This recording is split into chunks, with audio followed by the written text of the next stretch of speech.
moyens, il y a tous les outils qui sont là. Pourquoi tous les gens ils sont malheureux? Pourquoi tous les gens ils ont des soucis? Parce que toujours c'est parce qu'ils ont voulu aller trop vite. Soit ils ont voulu faire trop vite, soit ils regrettent que ça marche pas encore, ils voudraient que ça marche déjà, que ce qu'ils ont comme besoin, il soit déjà comblé, qu'ils arrivent tout de suite. C'est ça qui rend les gens malheureux. Si les gens ils tournaient à la vitesse de la providence divine, tous les gens ils seraient en train de danser toute la journée, ils n'auraient aucun problème. Du moment où je sais que ma vie, elle est rythmée par Hachem, j'ai pas un problème de joie. Le manque de joie, ça vient quand c'est pas comme je veux. C'est-à-dire, je voudrais que ça marche plus vite.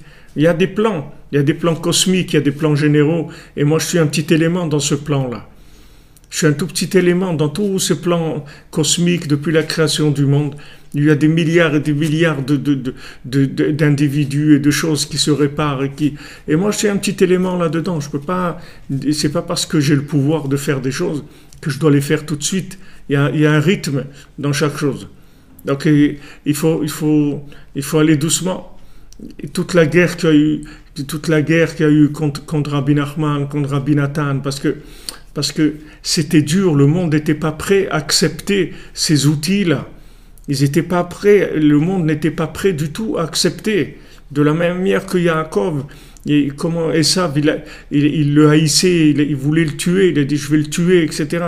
Alors que Yaakov, qu'est-ce qu'il est venu faire dans le monde? Il n'est pas venu faire du mal, il est venu que amener la vérité dans le monde, c'est tout. Juste amener la conscience qu'il y a Hachem et que ce monde-là, il est connecté à un autre monde.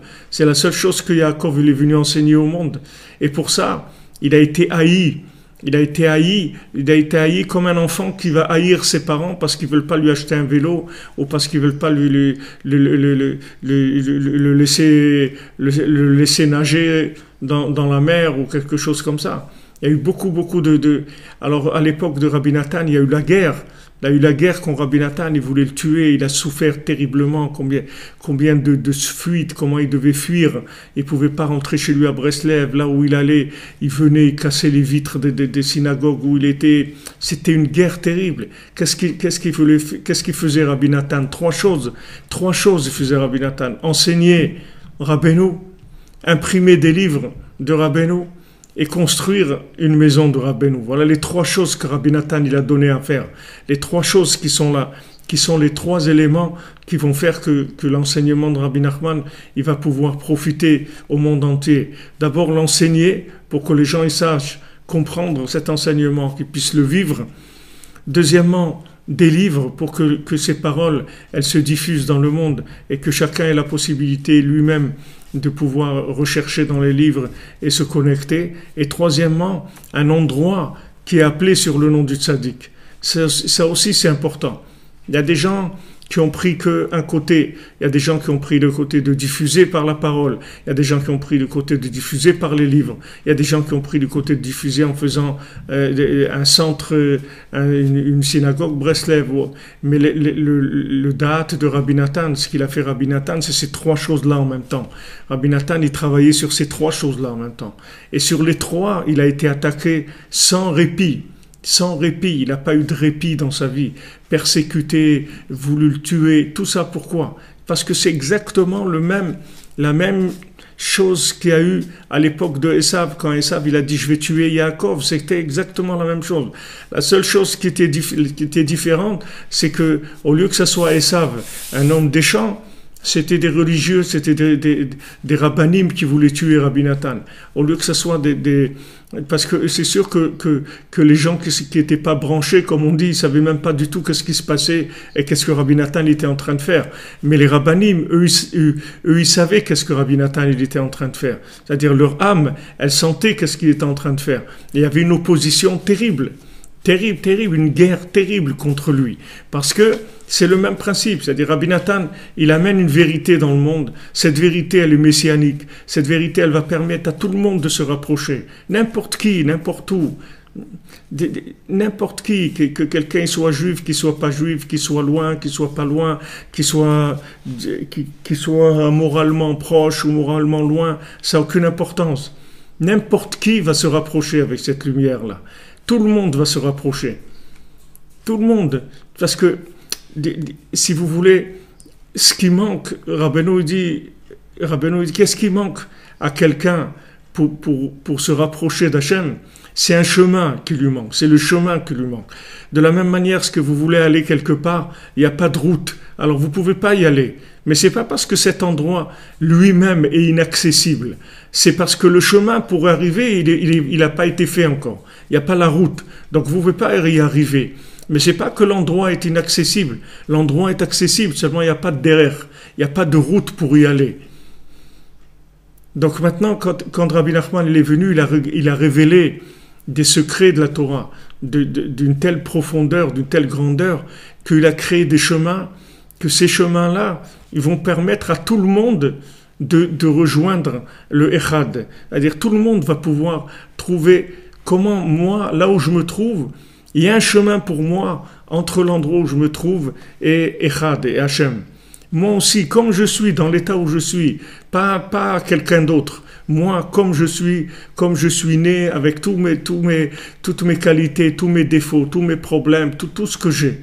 Moi aussi, j'ai mon chemin personnel avec Hachem. Ces chemins-là, ce sont des secrets de la Torah. Ces secrets de la Torah, ils font des chemins. C'est-à-dire, ils créent des chemins. C'est pour ça qu'une fois, quand quelqu'un est demandé à Rabbeinu de la Parnassa, alors Rabbeinu, il était énervé, il a dit, tu n'as pas honte de me déranger avec des choses comme ça. Moi, toute la journée, je cherche à faire des chemins dans vos cœurs. Vous avez des cœurs de pierre. J'essaye de faire un chemin pour ramollir vos cœurs, pour faire un cœur qui puisse se rapprocher d'Hachem. Et tu n'as rien trouvé d'autre à me demander que ça, à parler Des fois, Rabbi Nachman, il était très dur quand les gens lui demandaient des choses de la Parnassa. Pourtant, il faut Parnassa. Mais Rabbi Nachman, il dit, si maintenant tu cherches la vérité, la Parnassa, elle vient automatiquement. Il ne faut pas que tu te casses la tête pour ça. Parce que la Parnassa, elle vient automatiquement à celui qui cherche le Echad. Dès que quelqu'un cherche le Echad, il reçoit toutes les bénédictions. Parce qu'il cherche le Echad. C'est sûr qu'on va l'assister.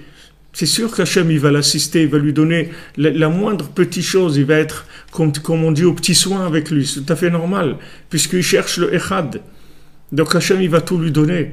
Alors que les gens, ils sont en train de chercher la Parnassa. C'est pas la Parnassa qu'il faut chercher. Il faut chercher à se connecter à Echad. Et à ce moment-là, tu verras que tu vas trouver ta Parnassa sans souci. Tu n'auras pas de souci de Parnassa. Mais les gens, ils vont chercher la Parnassa. Ils vont chercher pourquoi tu cherches la Parnassa? Cherche la Parnassa. Yaakov, il ne cherchait pas la Parnassa. Yaakov, il ne cherchait pas la Parnassa. Yaakov, il a fait sa Parnassa une fois qu'il a fini de... Tous les tikkunim, c'est venu sa Parnassa. Il était chez Lavan, il faisait ce qu'il avait à faire. Ça venait sa Parnassa. Elle vient, la Parnassa. Les gens ils disent, ouais, j'ai besoin de ça. Tous tes besoins, ils vont être comblés. Si tu cherches Echad, tout le monde entier, il va fonctionner pour te donner Parnassa. Parce que tout a été créé pour ça. Pourquoi un arbre, il donne des mandarines et pourquoi il donne des pommes? C'est pour toi. Pourquoi il pousse? Pourquoi il y a ces fruits-là? Pour faire joli. C'est pourquoi il pousse ces fruits. C'est pour toi, pour te nourrir. Pourquoi Hachem, il a fait qu'il y ait toutes sortes de fruits pour que tu sois content, qu'il y ait des fruits, des fruits de saison, qu'il y ait des fruits qui soient plus doux, plus acides, plus comme ça, pour qu'il y en ait pour tous les goûts, que tous les gens ils sont joyeux. C'est pour toi tout ça. Tout ce monde-là, il a été créé pour toi. Il a été créé pour quoi? Pour toi.